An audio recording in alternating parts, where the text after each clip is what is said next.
You know the photograph. Hanging upside down from a rusted metal girder at a Milan gas station, the body of Benito Mussolini sways alongside his mistress Clara Petacci and several other executed fascists.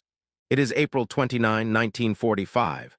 The crowd below is savage, spitting, screaming, throwing rocks at the corpses. This is not just a body on display. This is theater carefully staged, and the question that has haunted historians for nearly 80 years is simple. Who really pulled the trigger, and why does the official story have so many holes? The death of Benito Mussolini is one of the most documented and yet most disputed events of the Second World War. More than a dozen men have claimed to be his executioner. The official account names one partisan commander. British intelligence files hint at assassination teams dispatched from London. Witnesses speak of cyanide capsules and suicide pacts. And the location of the final humiliation, Piazzale Loreto in Milan, was chosen with brutal symbolic precision. This is the story of 48 hours that ended fascism in Italy, but began a contest over who would write the history of that ending. Let us begin with what we know for certain. On April 25, 1945, the Allied armies are crushing northward through Italy. The Gothic Line, Hitler's last mountain fortress below the Alps, is collapsing. According to the National World War II Museum, German forces in Italy are in full retreat, and the puppet government Mussolini leads, the Italian Social Republic based in the lakeside town of Salo, is dissolving. Mussolini himself is in Milan. He meets with Cardinal Ildefonso Schuster, the Archbishop, hoping to negotiate some kind of safe passage or surrender to the Allies. The partisans, communist and socialist guerrillas who have fought a vicious insurgency for 2 years are closing in. The meeting collapses. Mussolini realizes there will be no deal. He flees north toward the Swiss border with a small convoy of loyalists, his mistress Clara Petacci, and a column of retreating German soldiers. April 27th. Near the village of Dongo on the western shore of Lake Como, partisan brigades stop the German convoy at a roadblock. They are searching for fascists trying to escape. Mussolini is disguised in a German greatcoat and helmet, hunched in the back of a truck. But someone recognizes him. The partisans pull him from the convoy. With him is Clara Petacci, who has refused to leave his side. They are taken to a farmhouse, then moved to a series of hiding places as partisan commanders argue over what to do. Some want a trial, others want immediate execution. Communist Party leaders in Milan send orders. Mussolini must not fall into Allied hands. He must not be allowed to speak at a trial. He must be killed quickly and his death presented as the justice of the Italian people. Enter Walter Audisio. A communist partisan commander, he uses the nom de guerre Colonel Valerio. On the afternoon of April 28, Audisio arrives at the village of Giulino di Mezzegra with a small squad. According to the account Audisio himself gave repeatedly for the rest of his life, and which is recorded by the National World War II Museum and Britannica, he goes to the farmhouse where Mussolini and Petacci are held. He orders them into a car. They are driven a short distance to the gates of Villa Belmont. Audisio tells Mussolini to stand against the stone wall. He reads a sentence of execution pronounced by the National Liberation Committee. Mussolini, according to Audisio, opens his coat and shouts, "Shoot me in the chest." Audisio raises a French submachine gun and pulls the trigger. The gun jams. He takes a second weapon and fires. Mussolini falls. Clara Petacci, who has thrown herself in front of Mussolini or clung to him, different accounts vary, is also shot and killed. Audisio claims he did not intend to kill her, but she was in the line of fire. 15 other fascist officials captured with Mussolini are executed separately nearby. The bodies are loaded into a moving van and driven south to Milan. That is the official story. Walter Audisio testified to it in post-war legal proceedings. The Italian Communist Party celebrated him as a hero. Photographs of the Villa Belmont wall became pilgrimage sites. For decades, this version was taught in Italian schools, but even from the beginning there were problems. At least a dozen partisans claimed to have fired the fatal shots. Some said they were part of Audisio's squad.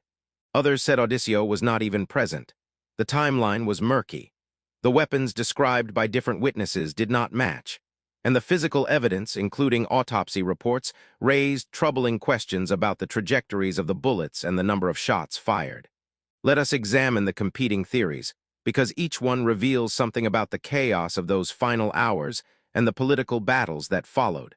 The first alternative account involves the British. According to research cited by the Week and historian David Kurtzer of Brown University, British Special Operations Executive, or SOE, had teams operating in northern Italy in April 1945. Churchill was deeply concerned that Mussolini, if captured alive by partisans or Americans, might reveal embarrassing correspondence between himself and the British Prime Minister from the 1930s, when Britain had tried to cultivate Mussolini as a counterweight to Hitler. Some researchers, including Italian journalist Franco Bandini, have argued that British agents were dispatched to ensure Mussolini's silence. The theory suggests that a British SOE officer, possibly traveling undercover with partisan units, either carried out the execution or gave the order. The evidence is circumstantial. British intelligence files on Mussolini's death remain partially classified even today. Former SOE officers have hinted in memoirs that operations were conducted in the area. But no definitive proof has emerged, and most mainstream historians, including R.J.B. Bosworth, dismiss the theory as speculation built on Cold War distrust of British intelligence. The second theory is darker and more intimate. Several witnesses, including German soldiers captured with the convoy and a few partisans, claim that Mussolini and Clara Petacci had cyanide capsules and took them before any execution could occur. This theory holds that when Odissio arrived, Mussolini was already dead or dying from poison. The shots fired at Villa Belmont were for show, a staged execution to give the Communist Party credit for killing Il Duce. Why would Mussolini choose suicide? By late April, he was a broken man. According to biographer Pierre Milza, Mussolini suffered from stomach ulcers, syphilis, and chronic insomnia. He knew what awaited him. He had seen the photographs of his former ally, the fascist hierarch Achilles Steres, executed by partisans and strung up in Milan just days earlier. He had heard the stories of Il Duce Mori, the fascist propaganda song, turned into a mocking funeral dirge by partisan fighters. Suicide would have been a way to deny his enemies the satisfaction. But again, the evidence is contested. The autopsy conducted in Milan reported gunshot wounds as the cause of death, though some researchers note the examination was hasty and conducted in a politically charged environment. The third theory focuses on the partisans themselves, but shifts the motive from Communist Party orders to personal revenge. Dongo and the surrounding villages had suffered brutal reprisals from fascist militias. According to local historians, families in the area had lost sons and daughters to fascist firing squads. Some witnesses claimed that the partisan who first recognized Mussolini was a man whose brother had been executed by the Blackshirts. This theory suggests that the execution was not a calculated political act, but a spontaneous act of vengeance, carried out by local fighters before Odissio even arrived. In this version, Odissio's role was to arrive after the fact, take credit, and construct a narrative that would serve the Communist Party's interest in being seen as the liberators of Italy. There are partisans who have said, on the record, that when Odissio arrived, Mussolini was already dead, and that the story of the Villa Belmont execution was invented to give the party a heroic martyr. So which version is true? The frustrating answer, according to most modern historians, is that we may never know with certainty.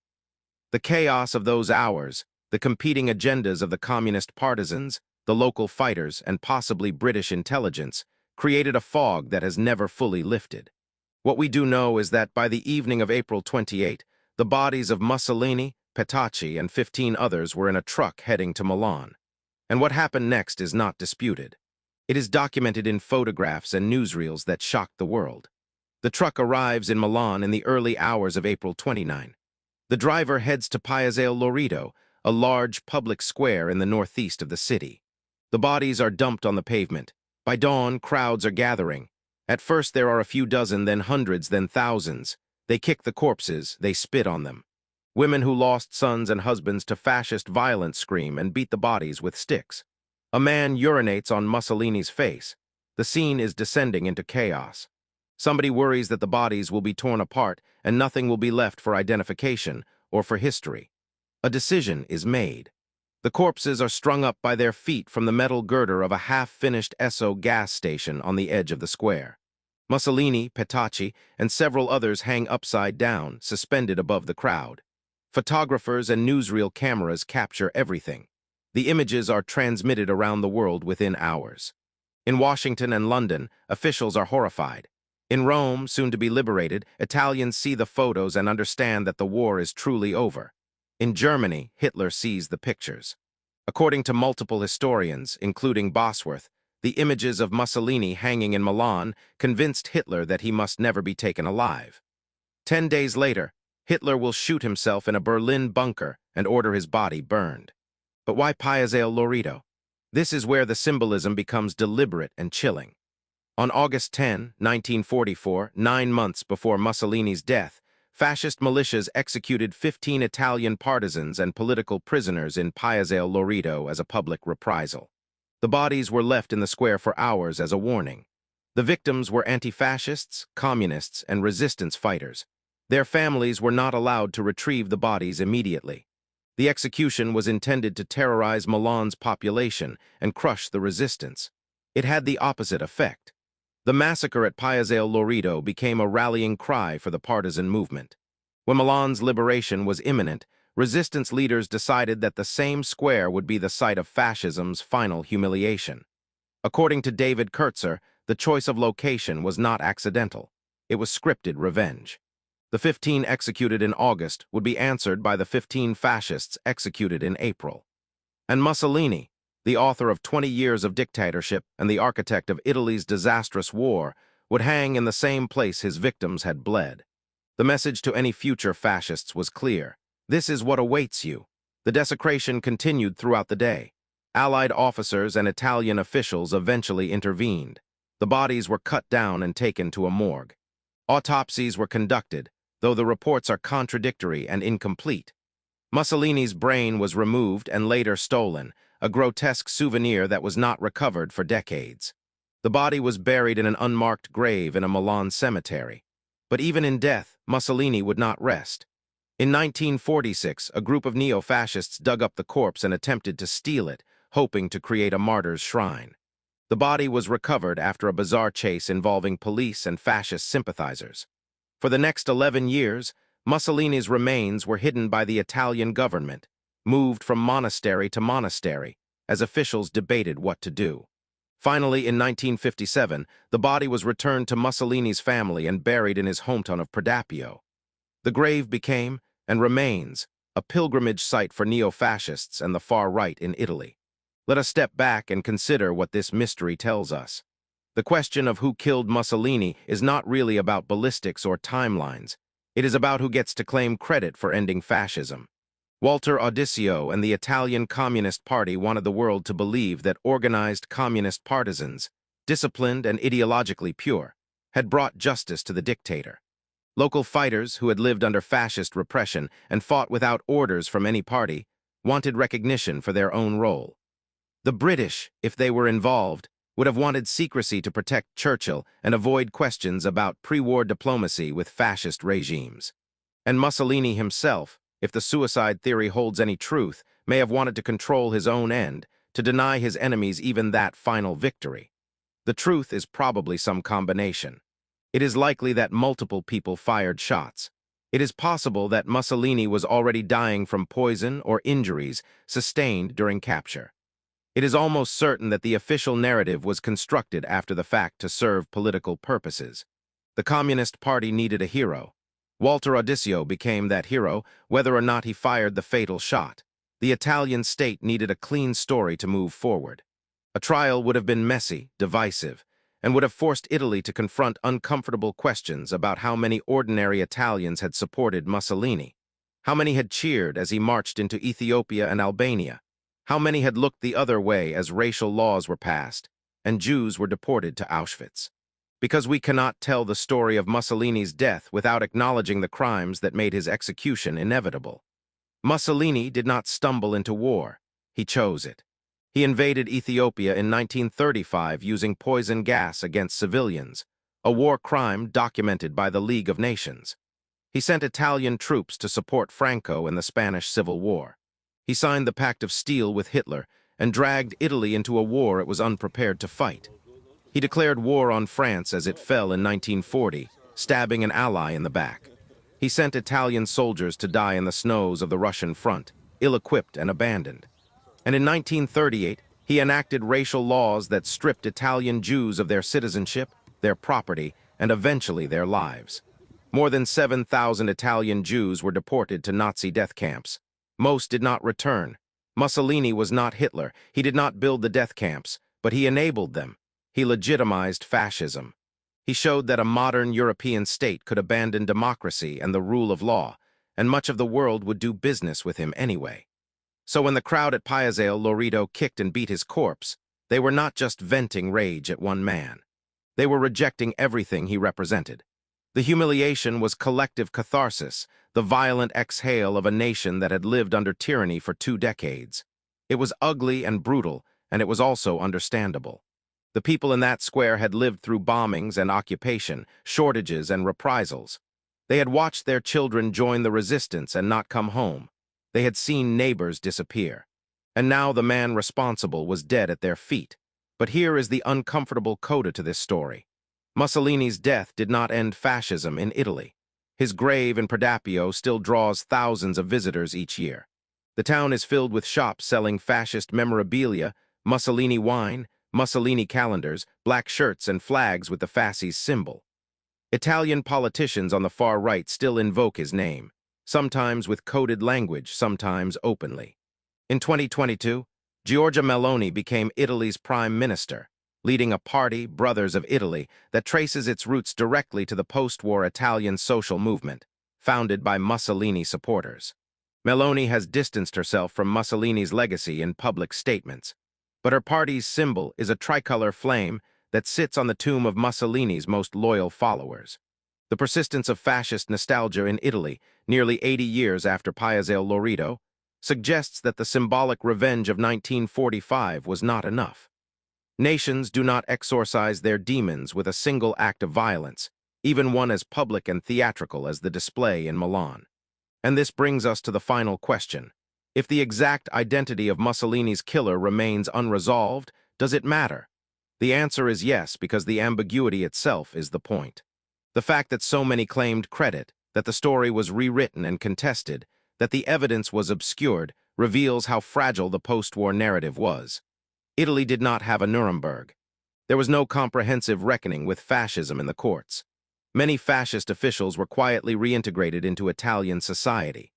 The Communist Party used Mussolini's execution as propaganda, but the Christian Democrats who came to dominate post-war politics were often former fascists or had collaborated with the regime. The ambiguity around April 28, 1945, is a symptom of a deeper unresolved tension in Italian history. Who were the good Italians and who were the bad? Who resisted and who collaborated? And if almost everyone was implicated in some way, how do you build a national memory that allows people to move forward? Walter Audisio died in 1973, still insisting he had personally executed Mussolini. Other partisans continued to dispute his account until their own deaths. The files, both Italian and British, that might resolve the question remain partially sealed. In 2009, an Italian investigative journalist, Alberto Rosselli, published a detailed reconstruction claiming that Audisio did not fire the shots, and that a different partisan, Michel Morti, was the true executioner. Morti had said as much in interviews before his death, but his account was never officially recognized. The Italian government has shown little interest in reopening the case, perhaps because the official story, with all its flaws, serves a purpose. It allows Italy to say that fascism was defeated by a clear act of justice, carried out by patriots, and that the matter is closed. But history is never closed. The photograph of Mussolini hanging in Piazzale Loreto is one of the most reproduced images of the 20th century. It is taught in schools as the end of fascism. It is used in documentaries as a symbol of liberation.